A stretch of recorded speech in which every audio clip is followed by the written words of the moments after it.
Today I want to share with you 7 tiny ways that you can take better care of yourself in 2024. I think many of us can tend to overcomplicate what it means to take care of ourselves well. But the key isn't to overhaul your life in a single day. That isn't sustainable. So instead, our goal should be to make small, practical changes over time. And as you practice those habits over the days, weeks, and months, those small changes can really add up and make a huge difference in your life. So now let's look at 7 tiny shifts that you can make starting today to nourish your mind, body, and soul as we head into the new year. I want to begin with an important one, and that's to not let rest be an afterthought. When it comes to rest, many of us tend to get it backwards.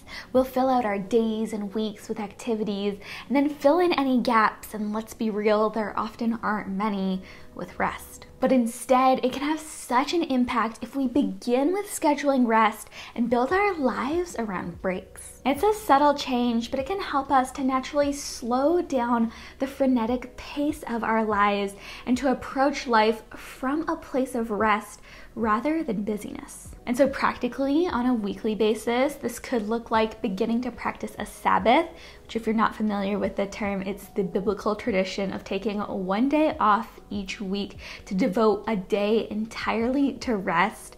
Or it could look like scheduling 1 to 2 nights off each week where you're not putting anything on your schedule and can spend some time relaxing. But then daily too, this could look like spending some time before work to practice a morning routine or taking a proper break during lunch just to give yourself a mental reset. The thing is, if you're just waiting for rest to magically happen, you'll be waiting a long time.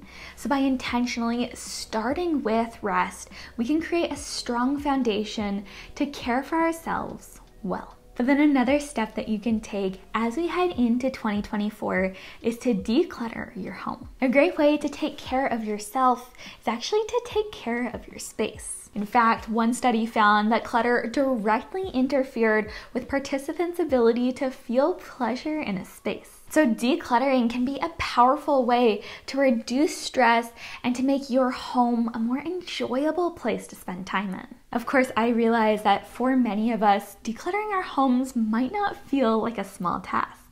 But the thing is, like with any big change that we want to make in our lives, the key is to start small and to practice daily habits that will lead us in the direction of our goal. So an easy way to get started with this is just to begin with decluttering one problem area in your home a day. You'll be amazed by just how refreshed your space feels within a week. So maybe you want to begin with going through your bag, your purse, the inside of your car, perhaps your closet or the junk drawer. Try to identify any areas of your home where you may feel a sense of stress, overwhelm, or annoyance, and begin there. With this one, it's just all about taking small daily steps from where you are to where you want to be when it comes to how you feel in your home. All right, but then another big one is to prioritize sleep. Did you know that according to the CDC, 1 in 3 adults doesn't get enough sleep? That's a pretty significant percentage of us, but the good news is just a handful of subtle shifts in our nightly routines can vastly improve both the quality and quantity of our sleep. So a few things that you can do to sleep more and better are to create a nightly routine where you're going to bed and getting up at around the same time every day, to create an environment that invites rest and to remove any potential distractions keeping you from sleep. So here with this one, TVs, phones, and tablets. To quit caffeine well before going to bed. Of course, everyone's body is a bit different in the way that they process caffeine, but typically you want to stop drinking caffeine 5 to 6 hours before going to sleep. And then also try to keep your room cool. It's said that the optimal sleeping temperature is somewhere between 60 and 67 degrees Fahrenheit. So those are just a couple practical things that we can do to improve our sleep. But of course, there may be seasons of our lives where we're just not able to get the ideal rest that we may desire. I currently have parenthood on the horizon for me, and I know that that will be a time of very little sleep. But I think the important thing is just to do what you can with the time that you have. As Dr. Meryl Mittler, a sleep expert and neuroscientist at the National Institute for Health puts it, sleep services all aspects of our body in one way or another. Molecular, energy balance, as well as intellectual function, alertness, and mood. Sleep truly has a profound impact on our physical and mental well-being.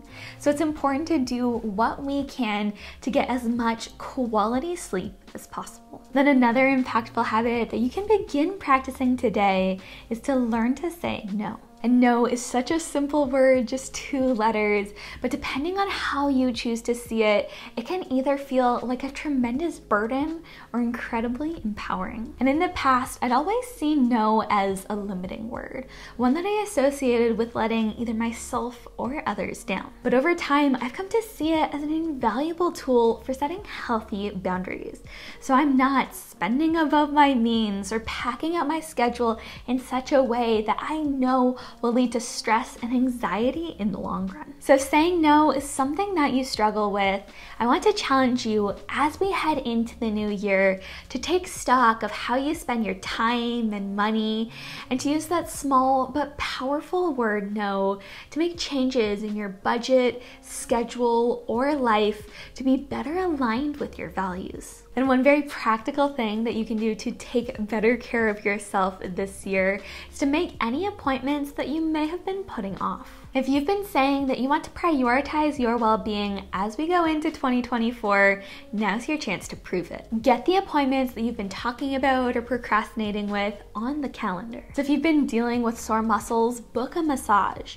If you've been experiencing back pain, reach out to a chiropractor. Or maybe you're overdue for a teeth cleaning and it's time to visit the dentist. Whatever that thing is that you've been putting off, schedule it today. It's gonna feel so good to get those off your plate. And another small way just to take care of yourself this year is to read more. I'm a big believer in the power of reading to help us learn and grow.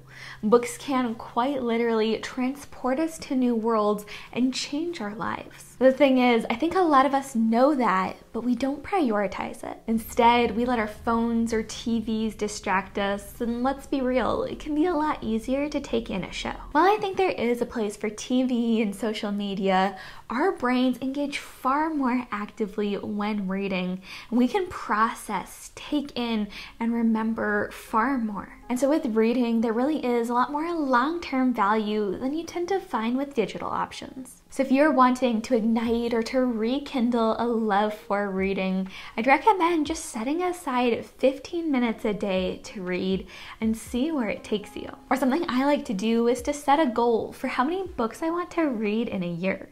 If you truly make reading a daily habit, reading 12, 24, or even 36 books in a year can be a lot easier than you may think. And finally, let's end with something that you can do to care for your physical body, and that's to stretch it out. Our bodies tend to tighten up in response to physical and emotional stress. So if you're looking for an easy way to support your body, stretching can help to loosen things up and to release tension. And specifically, you want to focus on areas of your body where you often experience pain or tend to hold on to stress, such as your back, neck, or shoulders. Just a simple stretching routine, practiced daily or as needed, can help you to relax, to calm your mind, to reduce pain, and to improve tension headaches. And since being pregnant, stretching is something that I've really prioritized, and I can say from personal experience that I have noticed a huge difference in how it makes my body feel throughout the day. Well, that wraps up our list of 7 tiny ways to take better care of yourself in 2024. I really hope that this inspires and motivates you to nourish your mind, body, and soul as we head into the new year. But now I want to hear from you. What is one thing that you want to do to take care of yourself in the new year? Be sure to let me know in the comments below. And as always, friends, don't forget to give this video a like if you enjoyed it, and subscribe if you haven't already. Until next time, friends, I'm wishing you all an amazing day. Happy New Year. I'll see you in the next one. Bye, friends.